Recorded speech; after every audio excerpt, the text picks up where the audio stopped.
একটাই কমন অভিযোগ ছিল যে মানুষ বলছে পুলিশকে ফোন করে যাচ্ছে, পুলিশকে জানাচ্ছি, পুলিশ ফোন ধরছে না, বা ধরে বলছে আমরা আসছি, সেই আশাটা আর 4-5 ঘন্টায় হচ্ছে। তামান্নার মা মানে প্রথম দিন থেকে একটাই অভিযোগ করে গিয়েছেন যে পুলিশকে আমি এতবার করে বলেছি, পুলিশ তো মানে দাঁড়িয়ে দাঁড়িয়ে মজা দেখছিল। তাকে যখন হাত জোর করে আমি বলছি কিছু করুন, এবং এখনো পর্যন্ত কয়েকদিন আগে তামান্নার মা তাকে কলকাতায় নিয়ে আসা হয়েছে অসুস্থ অবস্থায়, তার বাবার সঙ্গে আমরা কথা বলেছি, তার বাবা বলছেন এখনো পর্যন্ত ওইখানে পুলিশের চোখের সামনে তামান্না খুনের সঙ্গে যারা যারা জড়িত তারা কিন্তু এখনো পর্যন্ত ঘুরে ঘুরে বেড়াচ্ছে, কিন্তু পুলিশ কোনো রকমের কোনো কাজ করছে না। আমি 24 জনের নামে এফআইআর করেছিলাম, আজকে জানতে পারছি যে 10 জনের চার্জশিট গেছে, বাকি 14 জনের জন্য কি হয়েছে, পুলিশ ওদের কেন চার্জশিট বানায়নি, আর ওদেরকে তো ধরেনি, চার্জশিট বানায়নি। আপনাদের আইনেতে কি কে বোঝে জানি না, আমি জানি যে আমি 24 জনের নামে এফআইআর করেছি, আপনারা ধরতেও চাইছেন না, গ্রামে আসছে, ঘুরে ঘুরে বেড়াচ্ছে, আমার মেয়েকে মেরেছে, আমাকে আতঙ্কে থাকতে হচ্ছে।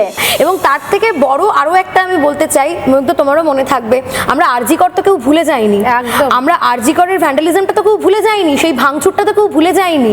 কত মানুষ এসেছিল, কত দুষ্কৃতী, কত তাণ্ডব চলেছিল একটা হাসপাতালে, সেখানে কোথায় ছিল পুলিশ, কোথায় ছিল? সেই রাত্রে মনে হয় তোরা যখন গিয়েছিলি তার আগের জাস্ট শটগুলো আমার এখনো চোখে ভাসছে। একদম পুলিশ পালাচ্ছে, পুলিশ পালাচ্ছে, পুলিশ দৌড়াচ্ছে, পুলিশ জায়গা করে দিচ্ছে।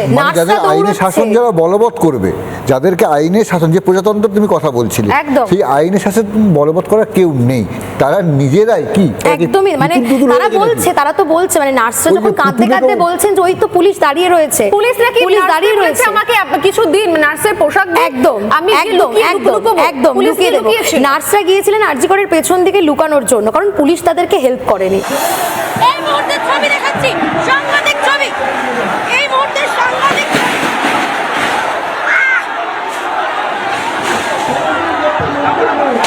পুলিশকে মারধর করছে, পুলিশকে মারধর করা হচ্ছে।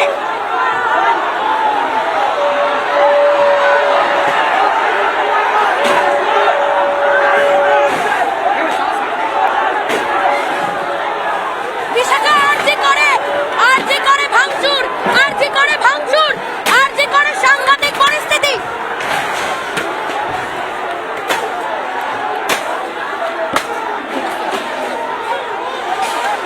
এই মুহূর্তে সাংঘাতিক পরিস্থিতি তুমি দেখতে পাচ্ছ, এটা এসএফআই ডিওয়াইএফআই কেউ নয়, এই মুহূর্তে সাধারণ মানুষজন তারা বিক্ষোভ দেখাতে দেখাতে আরজি কর হাসপাতালে প্রবেশ করেছে, আরজি কর হাসপাতালে দখল নিয়েছে সাধারণ উত্তেজিত জনতা।